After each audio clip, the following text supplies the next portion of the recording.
What's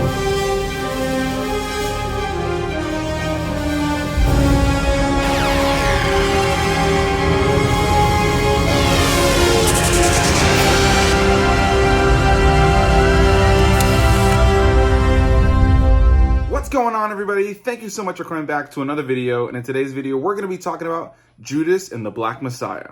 Let me start this off by saying that I am incredibly ashamed that it's taken me this long to watch this movie. I really wanted to check this movie out, and the closer we got to its release, I was really hyped for it, and then it came out in a day when I wasn't paying attention, and I kind of lost that initial buzz of watching and reviewing it, and then I just kind of forgot about it, to be completely honest. And then I was reminded, and when I signed on to HBO Max to watch it today, it's currently almost 11 o'clock at night, Eastern Standard Time here in Florida. I saw the movie here today on the 11th, March 11th, and I actually saw that there's only 3 more days to watch it on HBO Max. So anybody who's interested in checking this movie out, definitely get onto it and see it on HBO Max if you have HBO Max. If not, you'll end up having to go see it in theaters, which is fine, but you know, this is part of the whole HBO Max and theater hybrid release cycle where it's 30 days on HBO Max, but then it does its normal theatrical release, and then when it's done with that, it'll do its traditional Blu-ray digital release with rentals available, and then I'm sure it'll be back on HBO Max at some point. But for now, you have 3 days to check it out before it disappears, or at least as of filming this video, which I hope to get this video up shortly after. Yeah, Judas and the Black Messiah. When this movie first came out, or the trailer first came out, I was incredibly excited to check it out. My fiance and I went to go see some random movie prior to the pandemic, and as soon as the trailer ended, we looked each other right in the eyes and said, wow, that looks really good. And I am super happy to say that I loved the film. Now, I'll go ahead and start off with a couple of negatives I have, because there's not a whole bunch, but I figured let me just get those out of the way. The biggest negative I have about this film is just there are a couple of moments and a couple of scenes in the film that just kind of slowed it down a little too much for me. Now, a movie like this definitely needs dialogue. It needs those slower moments to really make the bigger moments really pop. And so I don't really want to use that too much as a negative, because I did really enjoy this film, but I do have to be honest about my personal feelings on the film. And there were a few moments where I found myself getting a little bit bored and thinking, okay, can this scene move on, or can we move on from this scene in general? Yeah, there was just a couple moments where it was a little bit slow, a little bit boring for me, but on the overall, I really enjoyed this film. This film was directed by Shaka King, who I've never seen any of their work before, but I gotta say, this film is incredibly well directed, well shot, well acted, well put together, well edited, and it's just an emotional story that is a story that I wasn't really familiar with. When I saw the trailers, I knew it had to do with the Black Panthers, and that's really all I knew about it. I didn't really know about the individuals who were in the film and what, you know, the actual events were in real life. And I mentioned that just to let you guys know that, you know, I don't really know the difference between the actual events and maybe what was kind of fabricated for this film. This is solely going to be my review on the film in and of itself, but I am really happy to be able to know what the story of this was now, because, you know, one of my favorite things about biopics or just movies in general is sometimes that ability to kind of be educated to some extent, even if there were elements about this film that were fabricated. From what I understand from some of the stuff I looked up online, it seems like the basic gist was there. Based on the title and the first couple minutes of this movie, the film is fairly predictable, but again, it's a biopic, so I feel like at the same time, it's kind of laid out for people who know the story to just kind of see it unfold in this cinematic way.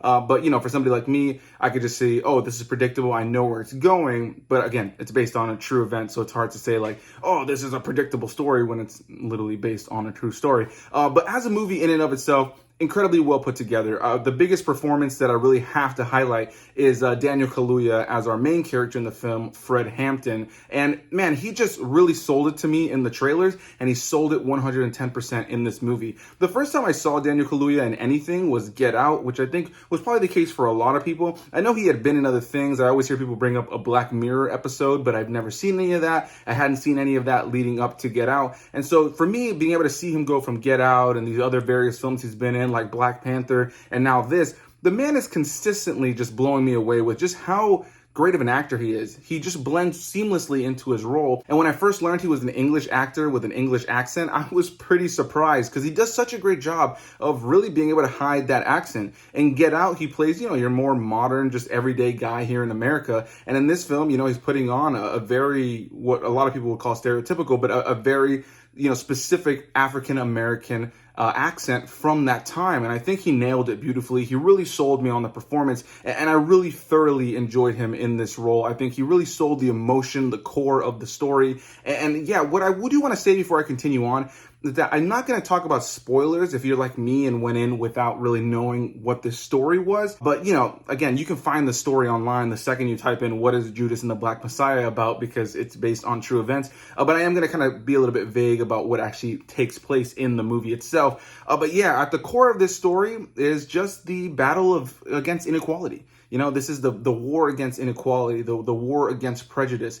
And Daniel Kaluuya is playing Fred Hampton, who was kind of, you know, this chairman of the Black Panthers, and he wanted to unify all these different groups, including people like the Crown and these various other racial groups, to, you know, fight against the inequality that their specific groups had been dealing with when it came to the police and just the white man in general. And I really, again, have to give a lot of praise to Daniel Kaluuya, because he really sells the performance, he really sells the emotion and the weight of this film. He carries that on his shoulders, and I think he did an amazing job in this film. And then you have LaKeith Stanfield, who is a phenomenal actor who I first was introduced to in Get Out and has continually blown me away with his performances, and this film is no different. He's really good in the film, and similar to what Daniel Kaluuya did, he was really able to carry the emotional weight of this movie on his shoulders. The two of them are without a doubt the biggest parts of this movie, definitely the biggest standout performances. I'll be very surprised if the two of them are not nominated for some sort of acting nominations in any way, shape, or form for this film, because the two of them were phenomenal in this film.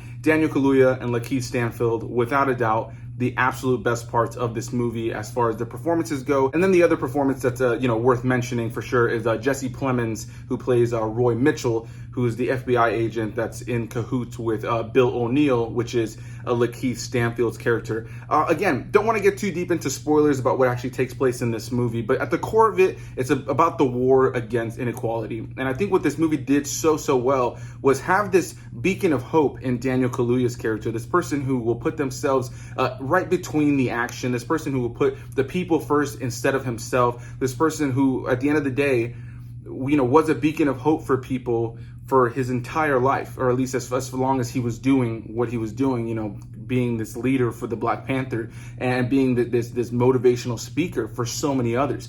And I think he just tackled that so well. I think the film really hones in on that very well, but also gives us a depiction of the darkness on both sides. At the end of the day, the sad part about this war for inequality that we're still dealing with today is that there are people on both sides that are handling it incorrectly. There are people on both sides who are hurting each other. There are people on both sides who are making decisions based off of fear and hatred. And I think this movie does a good job of you as an audience member being able to, you know, obviously side with the Black Panthers and their fight for, you know, equality, but also being able to recognize where both sides of this whole situation are at fault.